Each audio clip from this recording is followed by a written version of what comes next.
Hi guys, welcome to my channel. Bon, les gars, j'espère que vous allez bien. On peut se dire. En plus, ça fait super longtemps que j'ai pas tourné de story time. J'espère que vous allez bien. Je sais que le contexte est chaud, notamment pour les étudiants. En plus de ça, je sais que la plupart des gens qui me regardent, ce sont des étudiants.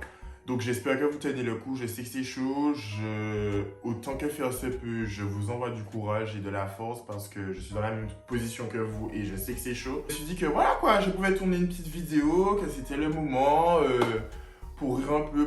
C'est une histoire qui date de ouf, je sais pas pourquoi je l'ai jamais raconté, ça date de ouf. J'étais au lycée et il y a quelques mois j'y ai repensé et tout et je me suis dit que voilà quoi, ce serait bien de la raconter et puis le contexte fait que bon... Ça fait toujours du bien de rire un petit peu et puis voilà. Je pense que j'ai tout dit. On peut passer au début de la vidéo. Générique.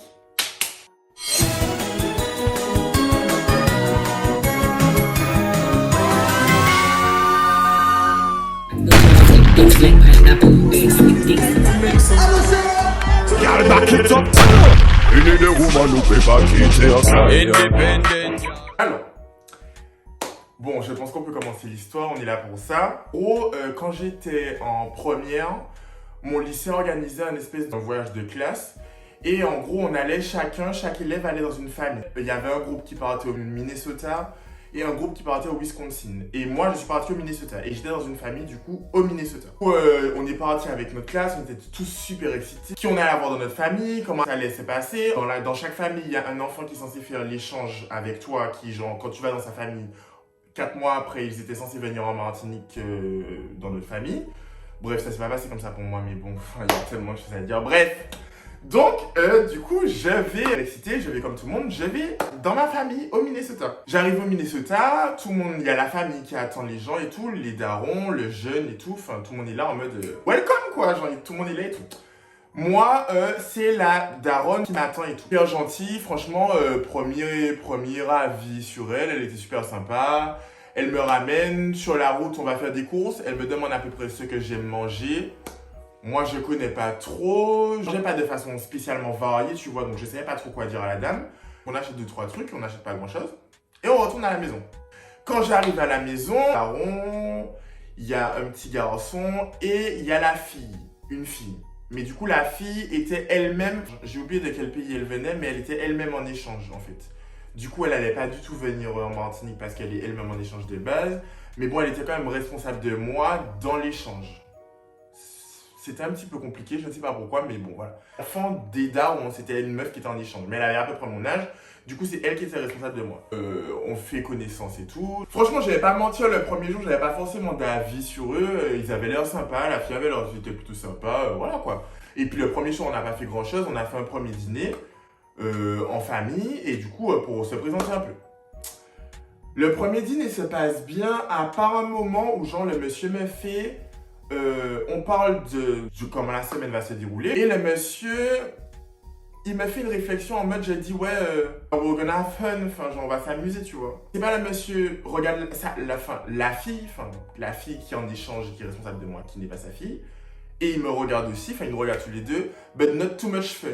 En mode, genre, je suis venu et genre, je vais gérer la fille, je vais la mougou chez vous, enfin, why would you say that? Enfin, pourquoi tu dirais un truc pareil alors que, enfin, je suis là depuis 3 secondes, je suis pas là pour gérer la fille, voilà quoi, enfin, y a pas besoin de dire ça, en plus, à table, c'est gênant, enfin. Bref, anyway, je dis rien. Genre, loin de moi l'idée de couper la fille, enfin, pas du tout. Donc voilà, donc pas du tout. Finalement, il me montre la chambre dans laquelle je vais dormir. Donc en gros, c'était une grande maison, enfin aux États-Unis, les maisons sont super grandes. Et c'était une grande maison et il y avait pas vraiment un sous-sol, mais il y avait des petits escaliers dans la maison qui descendaient à un étage en dessous du rez-de-chaussée, donc un sous-sol, ouais, sous-sol.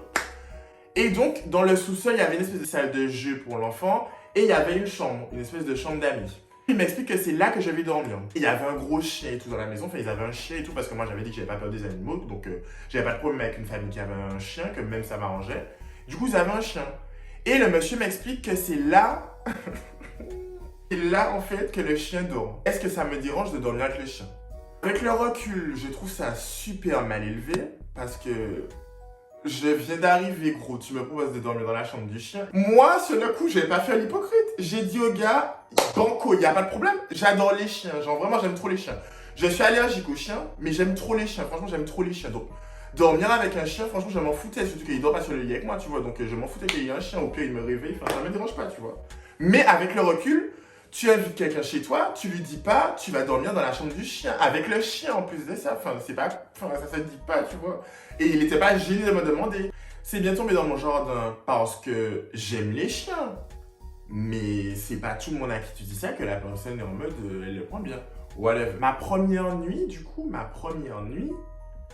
catastrophe. Parce que de base, le monsieur m'a dit aussi que le chien dormait sur le lit de base, le lit sur lequel je dors, que le chien dormait sur le lit de base, et que certes, ils ont changé les draps, mais que le chien a l'habitude de monter sur le lit, donc il y a des poils sur le lit, parce que le chien doit monter sur le lit toute la journée. Donc j'ai fait une allergie, j'ai éternué toute la nuit et tout. Bref, demain, c'est le petit déjeuner, on fait tous le petit déjeuner ensemble. Le petit garçon va à l'école, la fille et moi, on va dans le lycée, et voilà, enfin tout le monde, sa vie démarre, donc on fait le petit déjeuner tous ensemble. Et la dame fait des pancakes. Les pancakes, genre, sur ma vie, les pancakes c'était trop bon. Mais elle fait des pancakes et elle met des pépites de chocolat dedans. Whatever, y a pas de problème, tu vois, genre, mets tes pépites. Moi, j'aime pas le chocolat. Donc je lui dis, est-ce que pour moi, c'est possible de pas mettre de pépites de chocolat dans mes pancakes? Elle me dit, ok, y a pas de souci, enfin, je mets pas de machin. Du coup, elle met des pépites de chocolat dans toutes les pancakes. À chaque fois qu'elle fait une pancakes, elle met des pépites de chocolat. Genre, il y a les pépites de chocolat et la pâte à pancakes. Je précise, il y a les pépites et la pâte à pancakes. Et elle met les pépites de chocolat voilà, dans les pancakes quand elle les fait. Sauf pour moi. Bref, je mange mes pancakes et tout. Et je vois que la dame fait quoi? Quand là, ma fille, on a tous fini de manger, elle met des pépites de chocolat. Genre, il restait de la pâte à pancakes. Donc, elle allait refaire des pancakes les jours suivants, tous les matins. Elle met les pépites de chocolat dans la pâte à pancakes. Ça veut dire que toutes les pancakes qu'elle va faire, il y aura des pépites de chocolat. Alors que je t'ai demandé, frère, je t'ai dit que j'aime pas les pépites de chocolat fin. Pourquoi t'as besoin de mettre toutes les pépites, d'envoyer les pépites dans la pâte, alors que de base, il n'y avait pas de pépites. En fait, il n'y avait pas de pépites de chocolat dans la pâte, il y avait juste une pâte et tu rajoutais les pépites. Si j'aime pas les pépites de chocolat, tu envoies les pépites de chocolat dans la pâte en mode c'est dead, tu vas être obligé de manger tes pépites de chocolat maintenant. Du coup, ça m'a saoulé et les matins d'après, très clairement, je prenais pas de petit déjeuner, parce que c'était le seul truc que j'aimais, j'allais pas manger de bananes et tout, j'aime pas les fruits. Ce que j'aimais, c'était ces pancakes qui étaient super bonnes. Mais du coup, elle a mis des pépites de chocolat. Elle a mis des pépites de chocolat dans toute la pâte à pancakes de toute la semaine, frère. Donc moi, tous les matins, je disais, merci, je veux pas de pancakes. Enfin bref. Donc le matin, je ne mangeais pas, clairement. Enfin, je disais que j'avais pas faim, je mangeais pas. Du coup, on va à l'école et tout. Il y avait une ambiance bizarre parce que même la fille, genre, on arrive à l'école et elle me cala pas, tu vois, genre comme si... genre, elle a la flemme que j'existe, elle a la flemme que je sois là avec elle, elle a la flemme de devoir me gérer et vraiment, elle le montre, tu vois. Tu vas au cours de l'étudiant de l'échange, tu n'es pas là en mode... tu es là sur la longueur de ta chaîne et puis tu vas dans des cours. Je suis en vacances de base en fait, donc je suis pas là pour faire des cours au Minnesota. Donc si je fais des cours, c'est pour être là avec la go en fait, pour être en échange, pour être avec elle, tu vois. Et d'ailleurs, tout le monde était avec leur étudiant, enfin leur étudiant d'échange. La fille m'a dit le matin, on est arrivé devant l'école, elle m'a dit tiens ton emploi du temps, il y a les salles, les cours, il y a tout. Bonne journée, on se voit tout à l'heure quand tout est fini. Je connais pas l'école, d'ailleurs, il s'est avéré que je galérais pour trouver les cours et ça a duré, encore une fois, un truc qui a duré toute la semaine. Ça me saoule, ça clairement, ça me saoule aussi, tu vois. Bref, j'ai fait ma journée, je galère. Midi, je mange même pas avec elle. Je mangeais pas avec la go, tu vois, je mangeais pas avec elle alors que tous les gens, tous les autres étudiants de Martinique qui sont au Minnesota avec moi me disaient on mange avec on mange avec la personne, on vit avec la personne, on est là dans l'école avec la personne, enfin, on n'est pas là indépendant. Bref, la journée se passe. Finalement, on rentre à la maison le soir. Ils me disent, oui, hier soir, on t'a entendu que t'as éternué de ouf et tout par rapport au chien. Genre, est-ce que ça va et tout? Moi, j'ai dit, ça va. Mais bon, c'est vrai que voilà, quoi, il y avait un petit peu de poils dans le lit, j'ai un petit peu enlevé. Mais que voilà, tranquille. Je voulais pas leur dire, ouais, faut changer les draps, ouais, faut ceci. Honnêtement, j'aurais dû le faire, tu vois, mais je l'ai pas fait. Et eux, ils l'ont pas fait non plus. Ils m'ont dit, ok, si jamais, ok, les poils, ça va, t'as enlevé les poils, ok, bye. Genre, bye en fait. Toutes les nuits, enfin presque toutes les nuits, j'ai super mal dormi à cause du chien et tout, parce que je faisais des allergies et tout.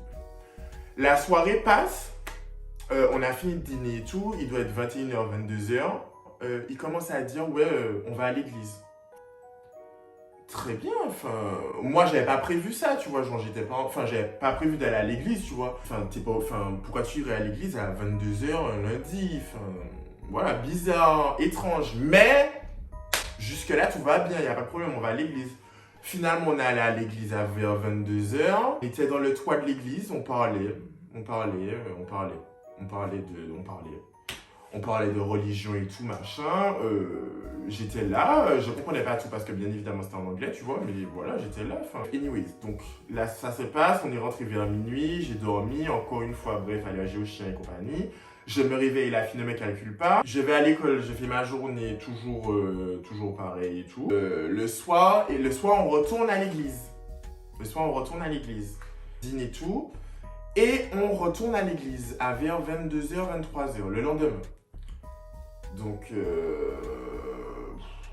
ouais, ok, y a pas de souci, on retourne à l'église. Le truc, c'est que il y a des églises en Martinique, tu vois ce que je veux te dire. Je suis pas venu au Minnesota pour aller à l'église. Si je voulais aller à l'église, j'ai qu'à aller à l'église en Martinique. Je suis pas venu faire une retraite catholique, tu vois. Genre, ok, on va à l'église, y a pas de problème. Mais frère, genre, c'est pas la seule activité qu'on aura. On va pas aller à l'église tous les soirs comme ça. Bref. On est retourné à l'église, on revient et tout, bref. 3e jour, même bitin. École, la fille me cala pas, je mange mal le soir parce qu'elle ne me fait pas à manger, parce qu'il faut dire ça aussi. Elle fait rarement à manger le matin, je ne mange pas parce qu'elle a saupoudré tout de pépites de chocolat. Donc je commence à être aigrie, tu vois, je commence à vraiment être aigrie. Genre. Je passais le matin du 3e jour, je suis arrivée à l'école et il y avait toujours plein de gens et tout, plein de gens qui se bousculaient de partout. Et j'étais bout et j'étais seule et je trouvais pas ma salle. Et genre, il y a un gars qui m'a genre bousculé, mais genre super fort, en mode... genre, je sais pas si c'est nouveau ou quoi, mais je m'étais bousculé en mode chaîne alimentaire. Moi qui suis dans la maison, je t'ai bousculé tout. Donc le gars arrive, il me bouscule, genre, il me bouscule bien fort, genre, le gars me bourre. Et il est 8h, et je suis énervé. Donc, il s'est avéré que je me suis retourné et que j'ai foutu une calbèche au gars en mode, tu vas me bourrer comme ça, donc voilà une petite calbèche, histoire de, voilà. Et le gars s'est retourné, genre, bien énervé, il m'a regardé en mode, c'est pas ça que tu viens de faire là? Gros, si tu veux qu'on s'envoie, on s'envoie à 8h, à 9h, le couvent me rapatrie en Martinique, parce que je fous la mer de Minnesota et que je roule des gens, il n'y a pas de problème. J'étais autour en mode, what's about to happen? Et je le regarde en mode, je suis prêt aujourd'hui, et il a continué sa route, j'ai continué ma route très énervé. Cette journée-là, très énervante, bien sûr, vu que le matin à 8h, je dis j'ai appris à me battre avec quelqu'un. La journée passe avec la fille qu'elle a pas et tout, et le soir, 3e jour, elle me dit, on va à la messe. Genre à 22h, une fois de plus, à 23h, on va à la messe. La journée était longue, bref, ça me saoule, donc je vais à la messe, il n'y a pas de problème, on va à la messe. Sauf que c'était un jour spécial. C'était un jour où, genre, on demande aux jeunes, parce qu'il y avait plein de gens à l'église. En fait, c'était pas la messe, en fait. On était vraiment un groupe de gens dans le toit. On était vraiment un groupe de gens dans le toit de l'église et on discutait. Mais sur le coup, ça ne paraissait pas si grave que ça. Vraiment, quand je le raconte maintenant, j'ai vraiment l'impression d'être dans une secte. Mais c'était pas si grave que ça. Bref, tous les soirs, on est dans le toit. Donc, ce jour-là, on est dans le toit. Et dans le toit, ils disent qu'ils vont distribuer des lots de prospectus pour une messe qu'il y aura genre, plusieurs jours plus tard. Et que les jeunes doivent distribuer. Il est genre 23h30. On m'a dit d'aller distribuer des prospectus. Et ils nous disent quoi? D'aller distribuer des prospectus, genre dans le parking d'en face, qui est en face de l'église. On doit aller distribuer des prospectus dans la street. Donc ça, tu vois, c'est un truc... Ça, tu vois, là, par contre, ça commence à m'énerver, genre. Et c'est même pas... Ça m'énervait juste pour le principe, mais avec le recul, on tue des noirs pour moins que ça aux États-Unis. Pourquoi tu me demandes d'aller courir derrière les gens à 23h30 dans un parking dans le noir pour distribuer des prospectus de bon Dieu, en fait? Enfin, quoi? Oui, je suis allé distribuer les prospectus, sauf que premier prospectus, deuxième prospectus, les gens sont bien énervés, genre les gens me regardent mal, les gens ne me répondent même pas, les gens ont peur, enfin, du coup moi ça me boute. Et j'ai distribué 2-3 prospectus et j'ai jeté le lot de prospectus et je suis revenu en mode, j'ai distribué les prospectus, j'attends que les autres finissent de distribuer leur lot, blam, donne en fait. Donc je m'assis dans l'église et tout en attendant que les gens finissent de distribuer leur prospectus parce qu'à un moment donné c'est bon en fait, genre à un moment donné stop. La meuf qui est responsable de moi entre guillemets, et énervé que j'ai pas distribué tous les prospectus parce que ça c'était loud de ouf, genre ça se voyait que j'ai fait ça trop vite, tu vois, genre j'ai distribué les prospectus trop vite et ça se voit que j'ai jeté les prospectus, que j'ai fait une malversation, mais que je n'ai pas distribué les prospectus et ça se voit et tout le monde savait, mais moi j'en ai rien à foutre. Je m'en fous complètement en fait, genre vous me faites chier là. Surtout que ça fait 3 jours qu'on va à l'église en fait, ça fait 3 jours qu'on va à la messe tous les soirs, c'est bon en fait. Et là tu me demandes à 23h de distribuer des prospectus dans la street, c'est bon en fait. Distribution des prospectus. Je vais me coucher et tout le monde est en mode, voilà quoi, tout le monde est très en mode... commence à montrer que ça commence à me gonfler en fait, je commence à être saoulée. Et ça, et les 2 derniers jours, genre jeudi, vendredi, je crois on n'avait pas cours, on n'était pas censé aller en cours, donc on devait faire des activités avec nos familles. Du coup, le jeudi, tout le monde, donc je me dis qu'on va faire une activité, tu vois, que genre on va faire quelque chose le jeudi. Je me réveille à 9h, on va à la messe. On va à la messe en fait, on va encore à la messe en fait.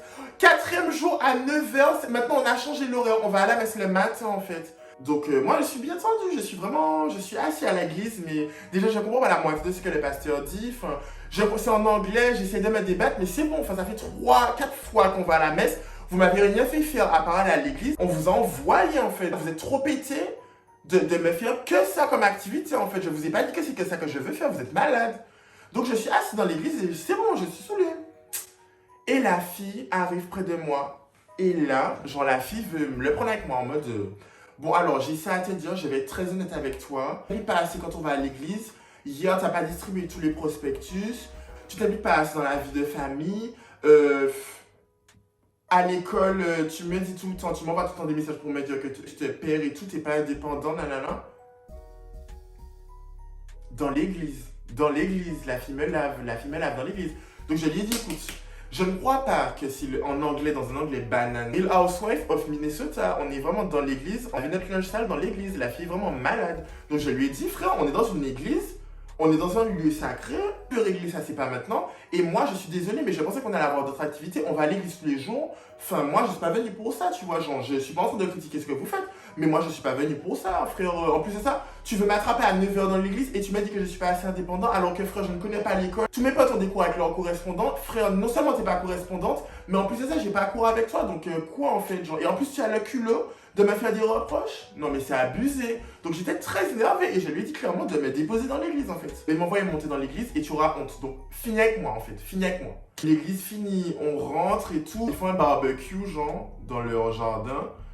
Donc, bon, ouais. Du coup, moi, je suis quand même saoulée parce que la fille rentre sur moi. J'essaie quand même de me faire bien voir dans le barbecue. Mais voilà, ça me saoule, tu vois. En plus, it's maybe for the first time qu'on mange, en fait, qu'on mange quelque chose de réel. Donc moi j'en ai marre en fait, j'ai juste envie de rentrer en Martinique, j'ai envie de rentrer chez moi, c'est bon, je dors mal parce que le chien m'a fait faire des allergies, enfin c'est bon, ça y est. Le barbecue passe, la journée passe, le soir ils sont allés à l'église sans moi, voilà. Là il finit par me demander, est-ce que tu veux venir à l'église? J'ai dit non ça ira merci, je ne veux pas aller à l'église ce soir, ça ira. Et du coup le vendredi arrive. Et le vendredi là, c'est vraiment genre, là c'est vraiment l'apothéose, c'est vraiment l'apothéose. C'est encore un 2e jour de semaine où on n'a pas cours pour faire des activités. Et c'était la période d'Halloween et tout. Du coup, le matin, on a coupé une citrouille pour faire genre, tu sais, les trucs de citrouille, genre, tu mets une bougie à l'intérieur et puis il y a une bouche, 2 yeux, un nez, bref. Donc, on fait ça le matin, c'était cute, on allait acheter des citrouilles, machin, bref. Voilà, franchement, le vendredi, ils m'ont fait des activités et tout. Mais, après qu'on ait acheté les citrouilles et tout, ils voulaient aller dans un labyrinthe. Sauf que moi, je n'avais pas mangé le matin, encore une fois à cause des fêtes, une pépite de chocolat. Et du coup, on est allé dans un labyrinthe sous le soleil chaud et moi, je n'avais pas mangé, j'étais fatiguée, tu vois. Et c'était un espèce de labyrinthe de paille. Enfin, genre les murs, c'était c'était en mode de foin, en fait. C'était du foin, de la paille. Donc, bref, un délire minnesotien. Donc, on est dans le labyrinthe de paille et tout. Et une fois de plus, parce qu'on me connaît, enfin, c'est ma passion, c'est ça. Je marche. Et je ne vois plus.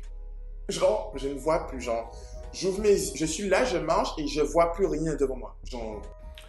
Donc, je commence à me sentir mal dans le labyrinthe. Je commence à vraiment, genre, je commence à me sentir mal, tu vois, que je sens que je vais tomber dans les pommes et que je ne mange pas, je suis sous le soleil, j'ai un pull sur moi, j'ai chaud, froid, je suis bout. Voilà, je vais tomber dans les pommes. Du coup, je tombe dans les pommes. Enfin, je me sens mal, je me mets à terre et tout en mode, voilà, je suis très à bout, je canne. Là, en mode, il faut que quelqu'un me trouve dans le labyrinthe parce que je ne vais pas, je suis trop canant. Je ne vais pas marcher dans le labyrinthe, me perdre dans le labyrinthe alors que je canne, enfin, je canne. Donc, je suis à terre, il y a de la paille sur moi, je suis all over the place, je canne. Et du coup, le monsieur passe sur moi dans le labyrinthe. Et du coup, il est en mode, oh, qu'est-ce qui t'arrive? Tu tombes dans les pommes, tu tombes deck et tout. Donc, je suis en mode, stop. Genre, et 9 œufs labyrinthe. Je suis canant, je pense que j'ai faim. Au pire, on file le labyrinthe après. Mais là, et 9. Bref, il me prend et tout. On croise la dame et la fille et ils se disent, ok, il tombe dans les pommes, il a pas mangé. Enfin, je comprends pas trop ce qu'ils disent, surtout que je me rappelle pas de ce qu'ils disent, vu que j'étais dans les vapes, j'étais en mode, voilà quoi, sous le soleil, il y a de la paille sur moi, il y a de la paille, il y a de la paille. J'entends même pas ce qu'ils disent. Et je vois à un moment donné que je marche avec le monsieur m'amène à la voiture, tu vois. Mais sauf que les autres ne viennent pas. Genre, les autres ne viennent pas en fait. Et c'est pas... Donc, le gars m'amène au 4x4 et tout, et il me met dans le 4x4, et genre, je me mets dans le 4x4, toujours deck, et il referme le 4x4, il ouvre les vitres, et il me laisse là. Il me laisse dans le 4x4. Je crois que on fait ça à des cadavres. C'est des cadavres qu'on met dans des voitures, et puis on laisse les cadavres dans la voiture. Je vous ai fait quelque chose. Je vous ai fait quelque chose en fait. Vous êtes enragé contre moi. Vous me laissez dans un 4x4 sous le soleil chaud alors que je viens de tomber dans les pommes pour continuer votre fucking labyrinthe. Tous les jours vous allez à l'église et je tombe deck. Vous me foutez inconscient dans un 4x4 pour un labyrinthe. C'est plus deck. Je me suis réveillé dans le 4x4 en mode attends, c'est pas ça. C'est pas ce que ces gens-là viennent de faire là. Moi, j'en laissais 1 heure dans le 4x4. 1 heure dans le 4x4, les gars. Finalement, ils reviennent et je suis dans le 4x4, genre, c'est pas canné dans un 4x4. Et tu reviens 1 heure après, la bouche en cœur, en mode, c'est bon, on est là. Chemin du retour à la maison, je demande à la dame, est-ce qu'on peut passer au McDo pour que j'achète un truc à manger parce que je me sens pas bien? La dame me dit, il y a à manger à la maison, il reste le reste du barbecue de la veille. Et c'est quoi le reste du barbecue de la veille? La dame a pris un pain froid, la dame a pris un pain burger froid. Elle a mis un steak haché au micro-ondes, donc ça veut dire que le steak haché était à 500 degrés. Le steak haché, c'était une roche volcanique, en fait. Et elle a mis la roche volcanique dans le pain froid, et c'est ce qu'elle me donne. C'est trop! C'est trop! Et là, je crois qu'il restait genre 1 jour ou 2 jours après cet événement-là. J'ai dit, tirez-moi dedans. Vous me foutez la paix. Je ne veux plus faire d'activité. Je ne veux plus aller nulle part. Je ne veux plus aller à l'église. Je ne veux plus manger. Je ne veux plus rien, en fait. Vous dire comment ces gens-là sont mal élevés? On est entre nous. Enfin, je vous raconte l'histoire dans tous ces détails. On est entre nous. Comme je mangeais mal et que j'étais pas chez moi, je dormais mal, je mangeais mal et tout, j'étais malade. Tu vois, j'étais malade. J'avais pas rentré dans les détails, mais j'étais malade. J'ai bouché les toilettes des gens, genre du sous-sol. J'appelle, je suis bien gêné et tout, parce que vas-y, enfin, j'ai bouché les toilettes, tu vois. J'appelle le monsieur, vraiment genre, je vais le voir discretos, et on redescend et tout, pour lui dire, écoute gros, j'ai bouché les toilettes, qu'est-ce qu'on peut faire? Est-ce que, voilà quoi. On est en bas, tu vois, genre, je l'ai vraiment fait descendre, et on est en bas en train de discuter. Le chien sans collier a appelé la dame, sa femme, il l'a appelé depuis le bas, il a appelé la dame. Au premier, le monsieur était en bas. Le monsieur a crié dans la maison que j'ai bouché les toilettes et qu'il faut venir avec la ventouse à quelqu'un. Le monsieur a crié ça dans la maison. Le monsieur a crié ça dans la maison. Mais je me suis dit, mais attends. Mais c'est quoi la prochaine étape? Vous allez faire un petit trou dans votre jardin et vous allez m'enterrer dedans. The backyard. Vous allez m'enterrer en fait. On n'a pas gardé nos numéros. On n'a pas gardé de mails. On n'a rien gardé. C'est... Bonne continuation, ils m'ont plus jamais parlé. Et il n'y a pas à bully quelqu'un comme ça du début à une fin de semaine. Tu ne peux pas bully quelqu'un comme ça qui t'a rien fait. Tu peux pas en fait. C'est juste impossible. Bref, donc voilà, j'espère que ça vous a... Mes malheurs vous ont encore fait un petit peu rire. La vidéo vous a plu, petit pouce. Abonnez-vous si vous aimez mon contenu. Vous aimez vraiment mon contenu, mettez la cloche de notification. Comme d'habitude, Twitter, Instagram. Et puis voilà, et puis je vous souhaite du courage. J'espère que cette vidéo-là vous avez fait une petite pause dans la réalité de tout le monde qui est chaotique, dans une petite pause dans le corona, dans toutes les merdiers, dans le couvre-feu et compagnie. J'espère que ça vous a fait un petit peu du bien. Merci de partager, continuez à les faire, ça me fait trop plaisir. Merci pour vos petits messages en mode ouais, quand est-ce que tu sors des vidéos et tout, ça me touche de ouf vraiment, genre ça me fait vraiment super plaisir. Et puis voilà, je pense que j'ai tout dit, je vous aime fort et je vous fais de gros bisous.